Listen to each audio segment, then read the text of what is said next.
the United States of America. This is a message from Anonymous. It is an intense time right now in the United States, as the country is in the aftermath of a contested election between two rival candidates, with two opposing groups of supporters that are in the midst of a culture war.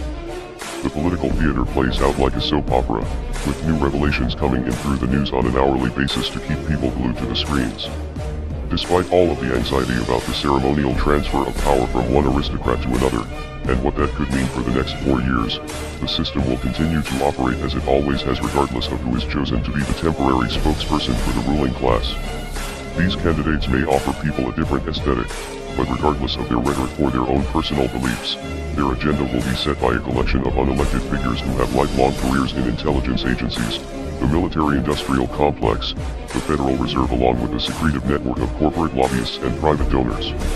Additionally, they also have to contend with infighting among elected officials who prevent anything from getting done, and thus ensuring that the system remains the same. All of these interests factor into the decisions that presidents make long before they consider the needs or desires of the American people or even their own personal opinions.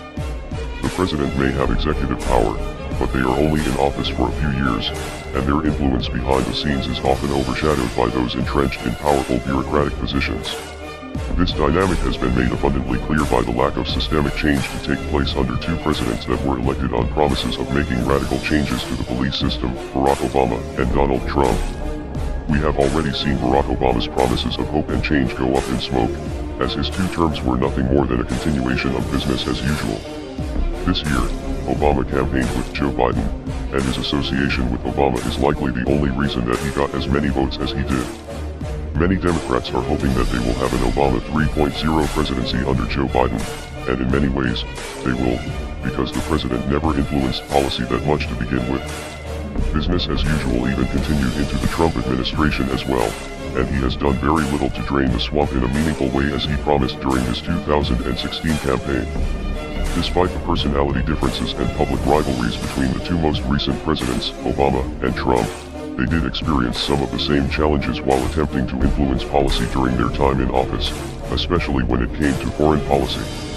Both Obama and Trump campaigned on significantly reducing the presence of the U.S. military in the Middle East, and many inside accounts confirmed that these desires were genuine, but once they got into office, they essentially learned that the generals would not allow them to scale back the war on terror. This is not speculation but represents the first-hand experience of White House insiders Ben Rhodes and John Bolton.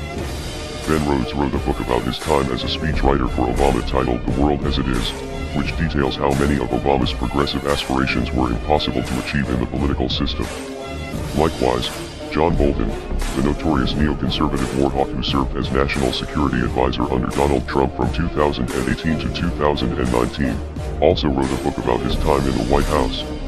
Bolton's book The Room Where It Happened detailed his disagreements with Trump about removing troops from Afghanistan and bringing conflicts to an end in the Middle East. Bob Woodward's book Fear also described how Trump was unable to overrule high-ranking generals on foreign policy, despite passionately arguing for troop withdrawals. It is not just foreign policy either. There is a wide range of domestic issues involving the economy, housing, and education that need to be addressed on a systemic level. Unfortunately, these very important and pressing issues are being ignored, and they are being deprived of important resources and coverage because electoral politics have hijacked the national conversation. $14 billion was spent in this year's elections, between both presidential and congressional races in the United States. This money could have gone towards funding solutions to the problems that voters care about, the things that can mean the difference between life and death in their communities, but instead, the money was thrown away on campaign signs, media production, and travel expenses for wealthy aristocrats who don't care about the people that they are promising to help. It is time for us to start to focus our time, energy, and resources towards the specific solutions that we want to see in our communities, instead of putting our faith in a system that has failed us time and time again. We are Anonymous. We are Legion. Expect us.